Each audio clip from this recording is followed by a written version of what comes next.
मंचरे आमर India Japan friendship centre jar president अच्छा श्रीमंत मिश्र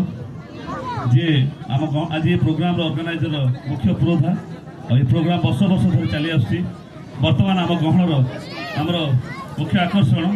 आम गहण आसी पहुंची आम Puri wild life division divisional forest officer रावसे सर आम गहण अच्छा मगधन रावसे मु अनुरोध करी सर अपन टे स्टेज उपरक आसवे टे जोरदार करताल दे आम डीएफओ सर स्वागत करवा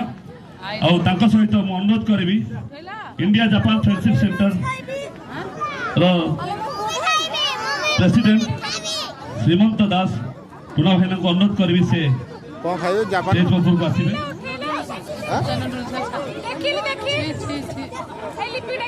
अनुष्ठान एक अनुष्ठान नुहे एक परिवार एठी इंडिया जापान फ्रेंडशिप सेंटर आउ गोटे विंग अछि चंद्रशेखर एकेडमी जहाँ मध्य प्रतिष्ठाता होछन्ते हमर स्वर्गत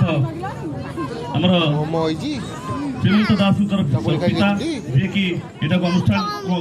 प्रतिष्ठा करथिले आ एही अनुष्ठान द्वारा बहुत गरीब दूर दूरांत गरीब पिला माने आसी पाठ पढ़ी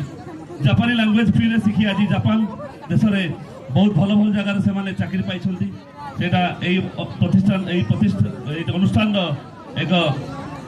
बहुत महत् उद्देश्य थिला सफल होईची आ इंडिया रो कल्चर जापान ने डेवलप करबा पुरी रो कल्चर जापान ने डेवलप करबा हम ट्रेडिशन कल्चर म्यूजिक सब डेवलप करबा जापान रो कल्चर ट्रेडिशन म्यूजिक सब हमरो ओडिसा पुरी और इंडिया रो सुदूर प्रसार करबा इंडिया जापान फ्रेंडशिप सेंटर बहुत बड़ महत्व रहिची जोटार प्रेसिडेंट श्रीमंत दास आम गहण में उपस्थित होती जार अनुष्ठान जार प्रतिष्ठा यह चली आसी प्रति वर्ष प्रोग्राम चले आउ मु अनुरोध करी आम जो अनुष्ठान अध्यक्ष अच्छा आम गहण जी आम मुख्य अतिथि अच्छा पुष्पगुच्छ और उत्तर सम्मानित आम जापान कलाकार जे जोरदार करताल दबा आमर जापानीज बंधु द्वारा आमर पूर्ण डीएफओ सम्मान कर एवं यह एक परंपरा और जी कुमार दास श्रीमंत दास पूरी सिटी आंबासेडर तोतरी और जापान तोतरी पूरी प्रोजेक्ट हम तापाई से बहुत चिंतित और कार्यक्रम बहुत आगे जहाँ श्रीमंत दास आगे नबार बहुत साहय कर बर्तमान अनुरोध करी आम गहन में आम जो डीएफओ अच्छा